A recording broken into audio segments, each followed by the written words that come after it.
क्या आपको लगता है कि आप शेयर बाजार को कायदे से समझते हैं? क्या आपको सब पता है कि कब कौन सा स्टॉक चलेगा? क्या आपको लगता है कि विशेषज्ञ और ब्रोकरेज वक्त से पहले आपको सब कुछ बता देते हैं? अगर ऐसा है और आपको अपनी बचत बचानी है, तो इस रेत से सर निकाल लेना चाहिए। अधिकांश निवेशक, वो चाहे जितने ज्ञानी हों, चार्टबाज हों, उन्हें ये पता ही नहीं है कि वे अब मोहरे और प्यादे हैं। बाजारों का खेल पूरी तरह बदल चुका है। आइए, अर्थम में आपका स्वागत है।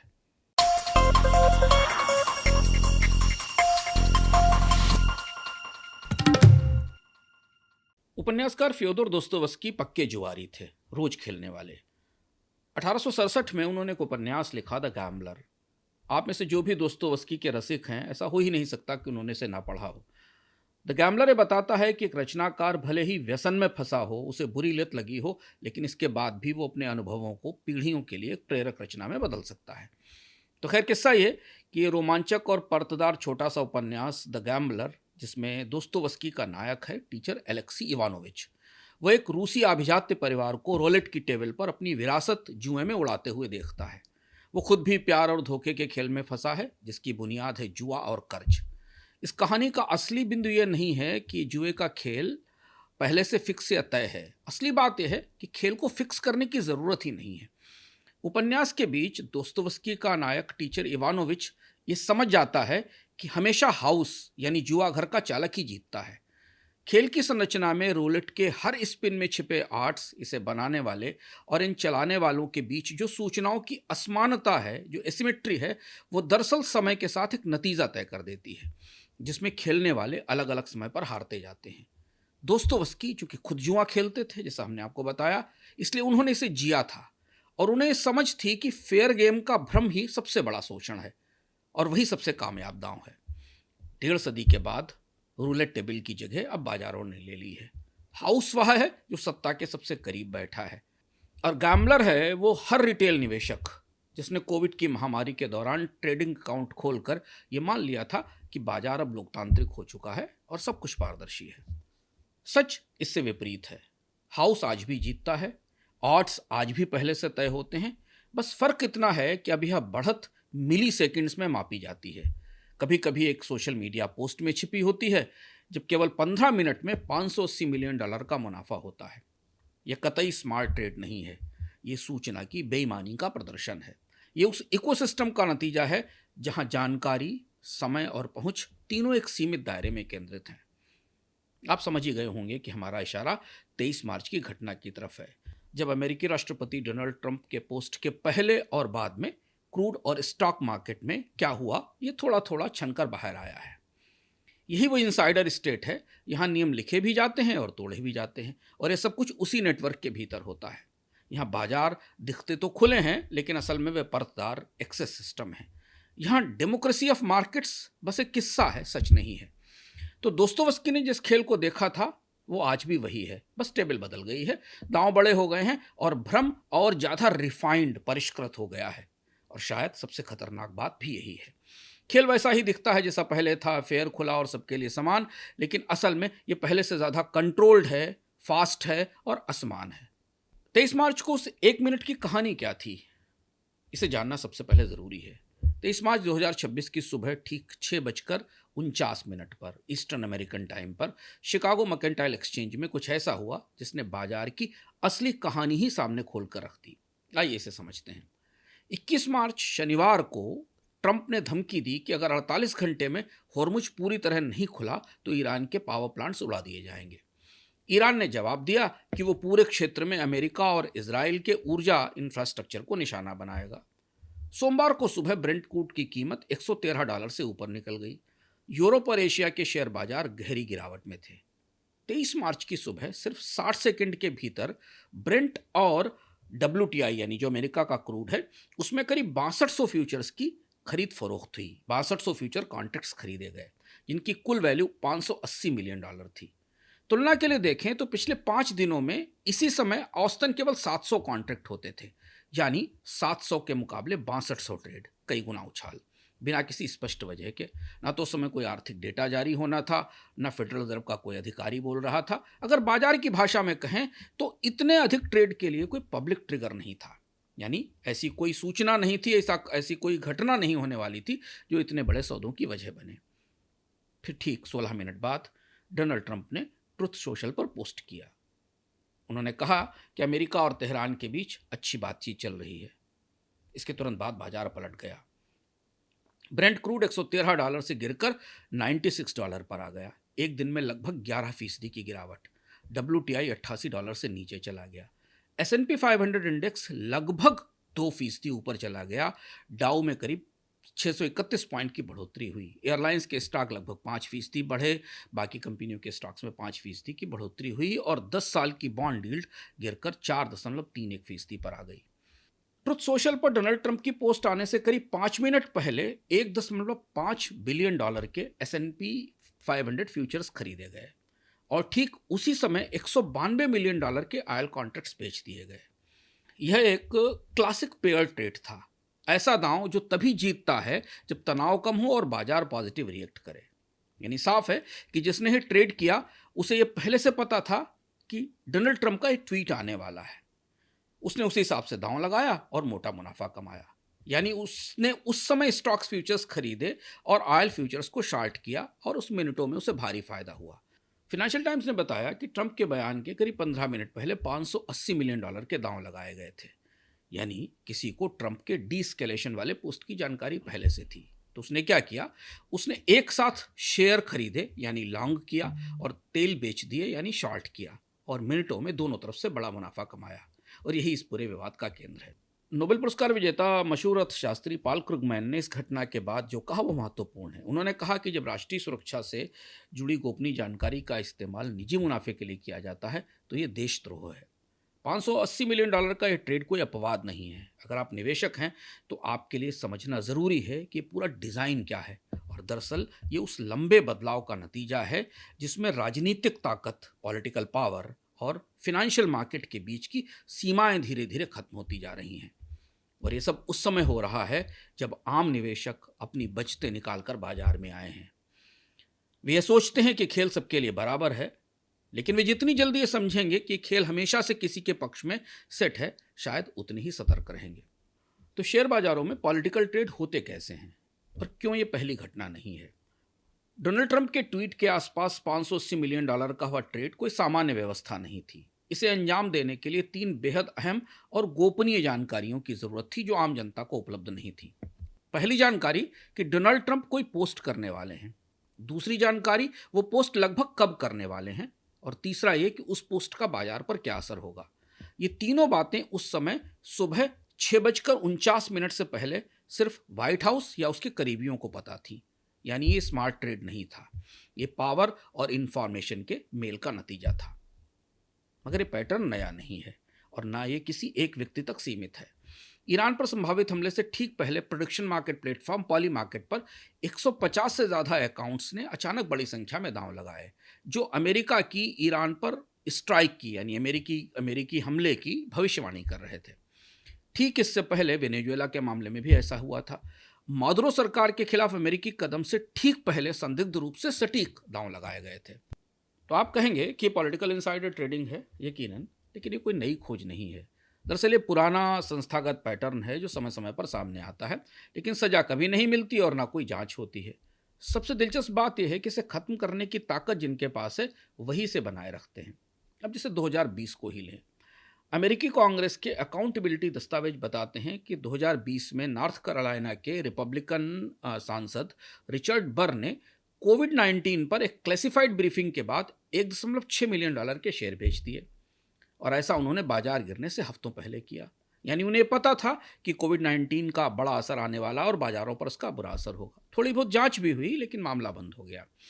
इसी तरह पॉम बोंडी ने अप्रैल 2025 में डोनाल्ड ट्रंप के टैरिफ ऐलान से पहले ट्रंप मीडिया के शेयर बेचे। टॉम कॉटन ने भी महामारी की घोषणा से ठीक पहले अपने पोर्टफोलियो में बड़े बदलाव किए। अब आता है एक और दिलचस्प ट्रेंड, जहां पॉलिटिकल ट्रेडिंग या पॉलिटिकल इनसाइडर ट्रेडिंग कहें खुद एक रिटेल स्ट्रेटजी बन गई। अमेरिका में तो मंत्रियों के, सीनेटर्स के और कांग्रेस मेंबर्स के पोर्टफोलियो की स्टॉक मार्केट में उनके निवेश की सार्वजनिक पड़ताल होती है। भारत में ऐसा नहीं होता। ऐसा करने पर आपको किसी राजनीतिक दल का विरोधी कहा जा सकता है। बहरहाल नैन्सी पेलोसी का पोर्टफोलियो 2024 में करीब 71% बढ़ा, जबकि S&P 500 की यानी अमेरिकी स्टॉक मार्केट के सबसे बड़े इंडेक्स की ग्रोथ रही केवल 25%। लंबे समय में देखें तो उनका फैमिली पोर्टफोलियो 1987 में $7,85,000 से बढ़कर 2024 में $133 मिलियन तक पहुंच गया, यानी 16,930% का रिटर्न। इतना अधिक रिटर्न ये सिर्फ अच्छा निवेश नहीं लगता, ये एक परफेक्ट टाइमिंग दिखाता है और ये एक अकेला मामला नहीं है। 2021 में यूनिवर्सिटी ऑफ शिकागो की स्टडी के मुताबिक 2004 से 2008 के बीच हाउस के मेंबर्स के पोर्टफोलियो औसतन S&P की तुलना में 31% से ज़्यादा तक रिटर्न दे रहे थे। ये कोई मामूली बढ़त नहीं है। कारण भी साफ है, कांग्रेस कानून बनाती है, रेगुलेटरी एजेंसियों की निगरानी करती है, कांग्रेस के सदस्य क्लासिफाइड आर्थिक ब्रीफिंग्स के से पहुंच रखते हैं, उनको उनकी जानकारी होती है, और बाजार को हिलाने वाले जो फैसले सरकार करती है उनकी टाइमिंग की सूचना इनके पास रहती है। और जब तक कोई सख्त सुधार नहीं होता, उन्हें इन जानकारियों के आधार पर ट्रेड करने की अनुमति भी है। 2012 का स्टॉक एक्ट इस समस्या को संबोधित करने के लिए लाया गया था। इसमें नेताओं को अपने ट्रेड्स का समय समय पर खुलासा करना जरूरी पाया गया, लेकिन असली समस्या है कि इसका कोई इन्फोर्समेंट नहीं था। कोई अगर समय पर जानकारी नहीं देता तो उसे $200 का जुर्माना लगाया जाता है, और जुर्माना पिछले 13 साल से एक ही जगह मौजूद है, यानी $200 पर। दूसरी तरफ सही समय पर किया गया एक ट्रेड लाखों करोड़ों डॉलर कमा सकता है, और उसके सामने जुर्माना बेहद छोटी बात है। जोखिम छोटा है, इनाम बहुत बड़ा है। और नतीजा यह है कि पॉलिटिकल ट्रेडिंग अब कोई अपवाद नहीं है, बल्कि एक ऐसा सिस्टम बन चुका है जहां जानकारी, ताकत और पैसा एक ही सर्किल में घूमते हैं। बाजार उसे फॉलो करता है। तो मार्च में जो हुआ वो क्या केवल अमेरिका की कहानी है, या पूरी दुनिया में ऐसा होता है?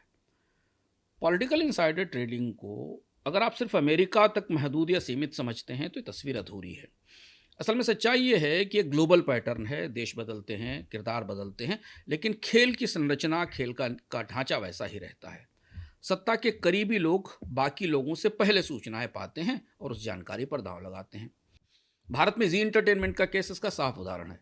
सेबी ने पाया कि एक बड़े कॉर्पोरेट रिस्ट्रिक्टिंग ऐलान से पहले जो नेटवर्क से जुड़े हुए लोग थे, उन्होंने शेयरों में सर्कुलर ट्रेडिंग की, यानी पब्लिक घोषणा से हफ्तों पहले पोजीशन बना ली गई। कुछ लोगों पर जुर्माना लगा, मामला बंद हुआ, लेकिन असली पैटर्न जिसका तस रहा। खासकर मिड कैप कंपनियों में, जहां प्रमोटर ग्रुप्स के पास अंदर की जानकारी और उस पर ट्रेड करने की क्षमता दोनों होती हैं, वहां यह व्यवस्था बराबर दिखती है। भारत के नियामक राजनीतिक तौर पर दागी हैं। चुनावों से पहले एग्जिट पोल और स्टॉक मार्केट के रिश्ते बहुत कुछ बताते हैं, लेकिन आज तक कोई पड़ताल नहीं हुई।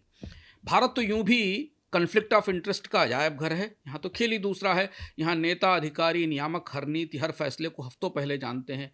कोई जांच नहीं है, तथ्य नहीं मिलते, मगर ऐसा सच है जो महसूस होता है। पर प्रामाणिक होने के लिए तथ्यों की सुविधा नहीं है। लेकिन यूनाइटेड किंगडम में तथ्य मिले। यूनाइटेड किंगडम में कोविड के दौरान पीपीई कॉन्ट्रैक्ट्स का मामला सामने आया। गुडलॉ प्रोजेक्ट की जांच में पता चला कि सत्तारूढ़ पार्टी के नेटवर्क्स को अरबों डॉलर के सरकारी कॉन्ट्रैक्ट्स मिले थे, और इन कंपनियों की शेयरों में कॉन्ट्रैक्ट के ऐलान से पहले असामान्य रूप से ट्रेडिंग देखी गई। हालांकि वहां भी कोई बड़ा मुकदमा नहीं चला। दक्षिण कोरिया में 2021 में Korea land and housing corporation का स्कैंडल सामने आया। यह बड़ा सीधा स्कैंडल था। सरकारी एजेंसी के कर्मचारियों ने उन्हीं जमीनों को पहले खरीद लिया जिन्हें बाद में डेवलपमेंट जोन में घोषित किया जाना था, यानी नीति बनने से पहले मुनाफा तय हो चुका था। इसका असर कोरिया के शेयर बाजार पर भी दिखा। कंस्ट्रक्शन सेक्टर के स्टॉक्स में तेजी आई। भारत में तो बड़ी आम बात है। स्टेट को आप बड़ी आसानी से सरकारी परियोजनाओं के साथ जमीनों के खेल में खुली आंखों से समझ सकते हैं, हालांकि तथ्य और जांच नहीं उपलब्ध होंगे। टर्की में 2021 से 2023 के बीच लीरा को बचाने के लिए सेंट्रल बैंक ने लगातार बाजार में हस्तक्षेप किया, लेकिन उससे पहले ही कुछ फॉरेक्स प्लेयर्स ने सही दिशा में अपनी पोजीशन ले ली, जैसे कि उन्हें पहले पता हो कि कब और कैसे सेंट्रल बैंक दखल देगा और उसके बाद करेंसी कैसे आगे मूव करेगी। इस पूरे दौर में टर्किश लीरा की वॉलेटिलिटी और भारी अस्थिरता और उसके आसपास सही समय पर लगाए गए दांवों से बाजारों में, खासतौर से इमर्जिंग मार्केट में जो इंफॉर्मेशन की एसिमेट्री है, उसका एक क्लासिक केस बनता है। चीन में भी ये बढ़त छिपी हुई नहीं है, ये सिस्टम का हिस्सा है। चाइना सिक्योरिटी रेगुलेटरी कमीशन ने हजारों इनसाइडर ट्रेडिंग के केसेस दर्ज किए हैं, लेकिन असल खेल वही है। सत्ता के करीब होना सबसे बड़ी एज है, सबसे बड़ी बढ़त है। सरकारी कंपनियों के अधिकारी, कम्युनिस्ट पार्टी से जुड़े हुए लोग और रेगुलेटरी मंजूरी देने वाले अधिकारी सब एक ऐसे ढांचे में काम करते हैं जहां जानकारी ही ताकत है और ताकत ही मुनाफा है। ये बात समझने वाली है कि दुनिया के दूसरे देश अब प्रमुख वित्तीय बाजारों को एक इंटेलिजेंस टूल के तरह देखने लगे हैं। ये गंभीर बात है। मसलन अगर तेल या किसी स्टॉक में बड़ा ट्रेड हो रहा है तो ये संकेत हो सकता है कि किसी के पास कुछ अंदर की जानकारी है और उस पर काम किया जा रहा है। ये एक तरीके की जासूसी है, जहां सिर्फ बाजार की गतिविधियों को देखकर भी बहुत कुछ समझा जा सकता है। यानी $580 मिलियन का वो जो ऑयल स्टॉक फ्यूचर्स ट्रेड हुआ था ना, उसने किसी को सिर्फ अमीर ही नहीं बनाया, उसने दुनिया भर की इंटेलिजेंस एजेंसियों को एक संकेत भी दिया कि अमेरिका क्या सोच रहा है और क्या करने वाला है। तो बाजार अब सिर्फ पैसा कमाने की जगह नहीं रहे, वे सिग्नल बन गए हैं, और जो इन सिग्नल्स को पहले पढ़ लेता है वही असली खेल में जीत जाता है। अगर आप रिटेल इन्वेस्टर हैं, यानी छोटे निवेशक, तो ये पूरा खेल समझना आपके लिए ज़रूरी है, और इससे बेफिक्री ही आपकी सबसे बड़ी दुश्मन है। आप चार्ट के मास्टर हो सकते हैं, फंडामेंटल समझते हैं बाजार के, हर ब्रोकरेज रिपोर्ट को एआई की मदद से मिनटों में समझ लेते हैं, लेकिन सच वो नहीं है जो ब्रोकरेज की रिपोर्ट या चार्ट पर दिखता है। सच्चाई ये है कि आज का रिटेल निवेशक बाजार में एक नहीं दो आदर्श ताकतों के खिलाफ लड़ रहा है, और उसे पता भी नहीं है कि दोनों मौजूद हैं। मतलब तुम्हारे पाँव के नीचे कोई ज़मीन नहीं, कमाल है फिर भी तुम्हें यकीन नहीं। पहला दुश्मन है एल्गो ट्रेडिंग। दुनिया में औसतन 40% ट्रेड अब बॉट्स, एल्गो और हाई फ्रिक्वेंसी प्लेटफॉर्म करते हैं। अगर आप प्रथम के नियमित दर्शक हैं तो प्लेलिस्ट पर एक पूरा वीडियो मौजूद है एल्गो ट्रेडिंग और हाई फ्रिक्वेंसी ट्रेडिंग पर, हम उसका लिंक भी डिस्क्रिप्शन बॉक्स में देंगे। तो 40% ट्रेड तो एल्गो और हाई फ्रिक्वेंसी प्लेटफॉर्म करते हैं। लेकिन एक और महत्वपूर्ण सूचना आपके लिए, अमेरिका के इक्विटी बाजार में 51% से ज़्यादा ट्रेड अब डार्क पूल्स में होते हैं, यानी ऐसे प्लेटफॉर्म जहां ट्रेड पब्लिक एक्सचेंज पर नहीं दिखता। 2024 में लगभग 37% ट्रेडिंग ऑफ एक्सचेंज हुई। ये इन सौदों का बड़ा हिस्सा प्रिंसिपल डीलर्स और इंटरनलाइजर्स के जरिए होता है, जहां रिटेल ऑर्डर खुले बाजार में प्रतिस्पर्धा नहीं करते। तो जब कोई आम निवेशक किसी ऑनलाइन ट्रेडिंग ऐप पर ऑर्डर डालता है तो वो सीधे एक्सचेंज में नहीं जाता, वो पेमेंट ऑर्डर फ्लो के जरिए हाई फ्रिक्वेंसी ट्रेडिंग फर्म्स को बेचा जाता है। अमेरिका की स्थिति यही है, और ये फर्म्स उस ऑर्डर को अपने सिस्टम में प्रोसेस करती हैं।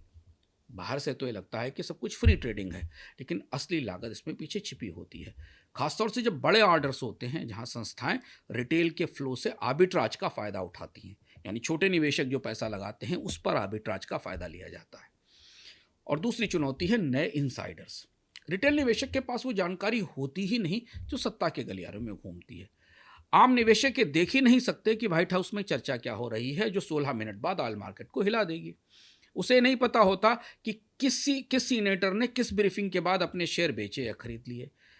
आम निवेशक उन डार्क पूल्स तक नहीं पहुंच सकता जहां बड़े फंड्स चुपचाप किसी अंदर की सूचनाओं के आधार पर अपनी पोजीशन बदल देते हैं और किसी बड़ी खबर से पहले ट्रेड कर लेते हैं। रिटेल निवेशक जो देखता है वो है पब्लिक टेप, यानी वो जानकारी जो पहले से ही कीमतों के उतार चढ़ाव में शामिल हो चुकी है, और वो उसी कीमत पर एंट्री लेता है जिस कीमत पर खिलाड़ी पहले ही या तो खरीद चुके हैं या निकल चुके हैं। दुनिया के बाजार अब इतने जुड़े हुए हैं कि एक जगह घटना होती है और दूसरी जगह का बाजार हिल जाता है। मिडिल ईस्ट का युद्ध भारतीय बाजार को प्रभावित करता है, टर्की का सेंट्रल बैंक इमर्जिंग बाजारों को, और वाशिंगटन में लिए गए फैसलों से हिल जाता है। सियोल में सेमीकंडक्टर के स्टॉक्स अमेरिका के फैसलों से लड़खड़ा जाते हैं। और इस पर तुर्रा ये कि ये सब कुछ ऐसे वक्त में हो रहा है जब आप और हम और तमाम लोग अपनी पुरानी बचतें छोड़कर स्टॉक्स और म्यूचुअल फंड में निवेश बढ़ा रहे हैं। तब आपके पूंजी को खतरे में डालने वाले ट्रेंड और पैटर्न ज़्यादा तेजी से बढ़ गए हैं।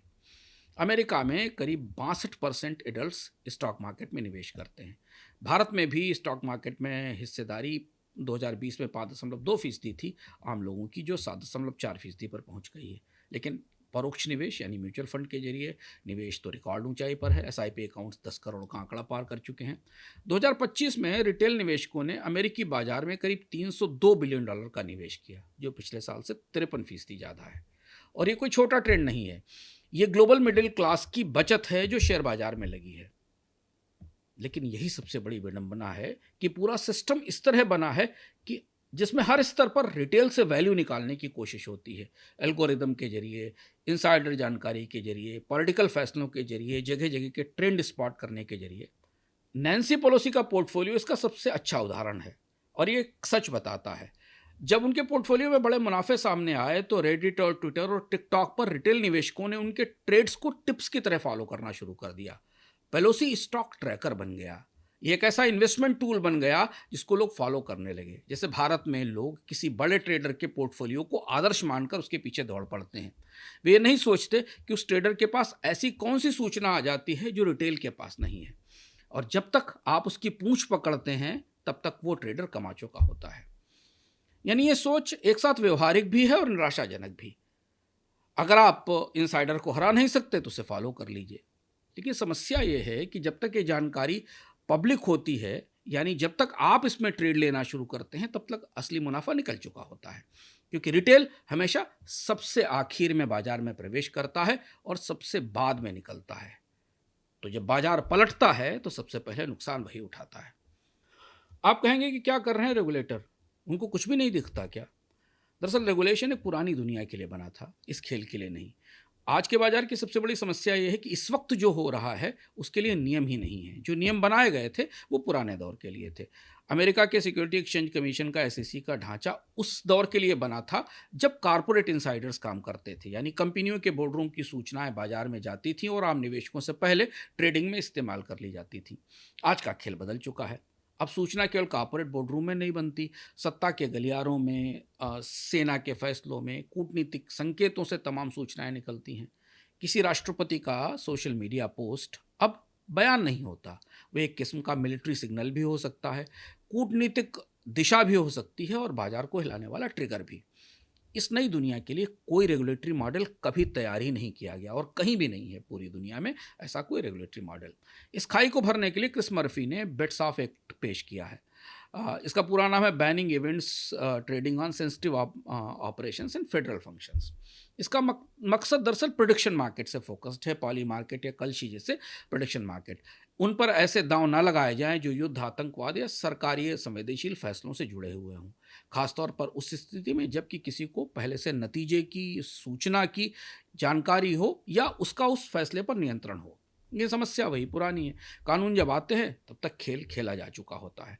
बिल संसद में आता है, बहस होती है, टाल दिया जाता है। इस बीच में पोजीशंस ली जा चुकी होती हैं, मुनाफा बुक हो चुका होता है और अक्सर मुनाफे का पैसा किसी ऑफशोर स्ट्रक्चर में, देश से बाहर किसी टैक्स हेवन में चला जाता है। बाजार में अब सत्ता और निजी हितों के बीच की रेखा धुंधली होती जा रही है। जैसे देखें, डोनाल्ड ट्रंप के बेटों ने उन ड्रोन कंपनियों में निवेश किया जो पेंटागन से कॉन्ट्रैक्ट्स के लिए प्रतिस्पर्धा कर रही हैं। डोनाल्ड ट्रंप ने बिटकॉइन में पैसा लगाया, एक अपनी टोकन कंपनी बनाई, फिर कानून बदल दिए। जेरार्ड कुशनर, जो अमेरिका के और ईरान के बीच कूटनीतिक प्रयासों का हिस्सा हैं, वो खाड़ी क्षेत्र से अपने प्राइवेट इक्विटी फंड के लिए अरबों डॉलर जुटाने की कोशिश भी कर रहे हैं।